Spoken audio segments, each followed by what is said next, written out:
Yo, hope you're having a great day. It's Neff, and today we're just going to be looking at the state of Havoc basically, and we're going to be going through the changes that it got, what it's good at, how it does damage, and just everything like that in my opinion on it. But before we get into the video, I do want to shout out my UI. It's available for my patrons, Discord subs, Twitch subs, and all that stuff, so it's linked below. What you're seeing on screen here is the Shoutout Unit Frames version, which I preferably use, and I do have an LVUI version, but you know, I'm an LVUI hater.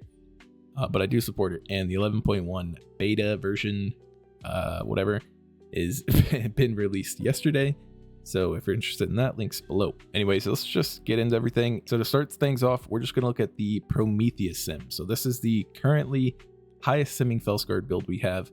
It's simming at 2.58 mil. Obviously, not very good. 2.58 mil is on the very low end of specs, and we will probably never play Felscarred in any situation one as it currently stands. With the removal of any means necessary, Burning Blades just does a lot less damage, even though they buffed it. Demon Surge does a ton less damage, even though they buffed it as well. Just losing, you know, 70% damage on these things with any means necessary. Just you can imagine, right? They did nerf Felscarred for some odd reason recently, which is very weird. Anyways, let's just move on. Let's look at the Oppenheimer build. So this is the Aldrachi Reaver's high simming build. It's at 2.9 mil, which is on the very high end of specs, and I think will basically be played for everything, and is very strong and very potent with the utility that it brings damage wise. So I'm not going to get into crazy detail on how the spec is actually played until the actual guide, which will be out later this week, like I said. But here is the build. We're playing Shattered Destiny, Cycle of Hatred, Screaming Brutality with the Throglaive talents, and it does, you know, very good damage. But still, my gripe is with soul fragments. Dealing with soul fragments as a resource sucks, because you have no way to track them. You have no way to know when you're going to get your next one unless you use Sigil of Flame or Sigil of Spite, which we do use in these builds a lot. Those do have a minute cooldown and a 30-second cooldown, so those are the only times you actually know when you're going to get some soul fragments for your next Reaver's Glaive, and not knowing that information when you're going to get your next Reaver's Glaive really sucks. So it is pretty slot machiney. You can see here on the sims, you know, this is over 20,000 iterations. On the minimum side of things, it did 2.4 mil. The mean obviously is what we look at on regular sim data, 2.9, and the max is 3.29. So there is a lot of variance between the min and the max. Almost 1 million damage, which is a lot. So like I said, it is very slot machiney, especially on the low end. So now we'll just look at AOE. I'm not going to go too in depth into AOE. We'll just look at the numbers and what they're looking at currently, but they are really bugged. So this is a 5-minute sim with 5 targets, 6.78 mil. I'm pretty sure it is kind of low compared to some other specs, but again, it is bugged. Wounded Quarry should be doing a lot more damage. It's just bugged in the sims and it doesn't really work at all. Preemptive Strike, don't think it's even in the sim, but it was pushed to work with sims last night, so that's about another 1% damage. But yeah, the numbers will be a bit more than what you see right now, and this is the build that is on the sim currently. This currently sims the highest for AOE. I don't know if it'll be the best, you know, meta Mythic Plus build, because there's, you know, a million different factors when it comes to Mythic Plus. Yeah, these are the numbers that we have right now. Yeah, anyways, now let's look at some changes that Havoc got going into 11.1. So the big thing is any means necessary was removed and replaced with Screaming Brutality. Screaming Brutality is basically a bunch of passive cleave, especially with Soulscar. Whenever you Blade Dance or Death Sweep, you throw out Throglaives, and it's a ton of passive damage, which is Havoc's, you know, strong suit, what it's always been good at, which is really nice to have again. This talent was previously a tier set bonus in Mirdrasil. I wasn't the biggest fan of it, but it does do a lot of damage, and it is, you know, very good passive cleave. Then we have the change to Cycle of Hatred. Cycle of Hatred is no longer uptime dependent. It's just whenever you use I-Beam, you reduce I-Beam's cooldown by 5 seconds up to 20 seconds. So I-Beam is now a 20-second cooldown. And then we have the change to Wounded Quarry.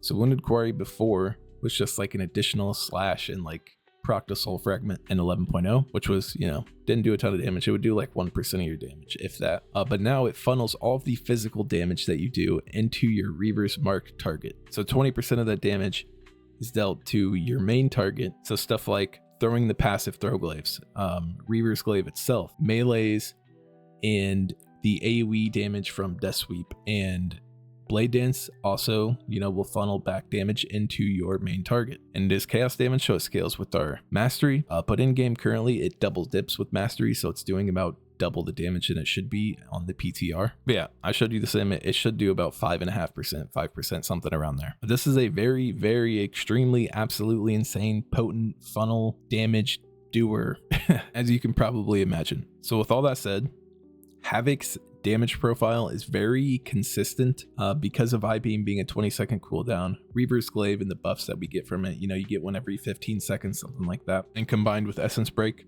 the damage profile is extremely consistent but bursty, which is a very, very absolutely insane profile to have, especially in this upcoming raid when I think there's only 2 bosses in the raid that doesn't have ads. It's the Cauldron boss, but it is kind of 2 targets, the Cauldron of Carnage, and then there's the one on the maintenance belt. I forget the name of it, but it is also only single target. I think the other 6 all have ads. So having a 20-second, bursty, consistent damage profile for this raid is going to be really, really good. With all the passive cleave coming from Death Sweep, Soul Scar, I-Beam, Wounded Quarry going into your main target for funnel off the ads, I think Havoc is going to be looking really strong on raid. And then for Mythic Plus, I'm not entirely sure how good every other spec is. Like I said before, there's a trillion, million, billion different factors when it comes to Mythic Plus, and you don't really know what the meta is going to be until everyone's done the dungeons on a fairly high key level and you see what every dungeon actually looks like, with multiple different comps. So a lot of the meta is just dependent on the dungeons themselves and not really, what class just does the most damage. Although, obviously that is a part of it. But I would say for raid, I would say Havoc, if I had to put it on a tier list, I would put it on S tier, or the 5 big boom tier on Max's stream, just because of the damage profile and this raid alone. I think you're going to see 2 Havoc DHs in all 3 Race to World first teams. And then for Mythic Plus, I would put it on a solid, A tier. So like I said, I don't know how good every other spec is, but the funnel that Havoc brings, Rage Fire, being uncapped AOE, 20-second, passive cleave, it's the damage profile of Havoc is, insane. And that's why it's usually good on most end bosses. I hope I helped you figure out, helped you decide on if you're thinking about playing Havoc, if you do want to play it. Like I said, my guide will be out later this week.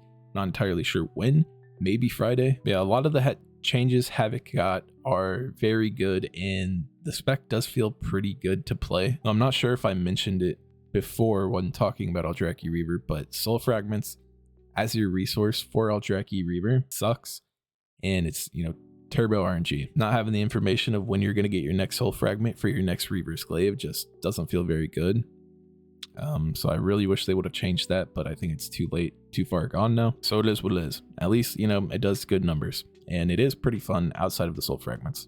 And the Soul Fragments, even though I do hate them, they are very good defensively, because when you proc a lot of them, they do heal you. It's a lot of passive healing, which is nice. But yeah, I hope I helped you make your decision on what you want to play if you're thinking about Havoc. And yeah, I think that's it. Until next time. See ya.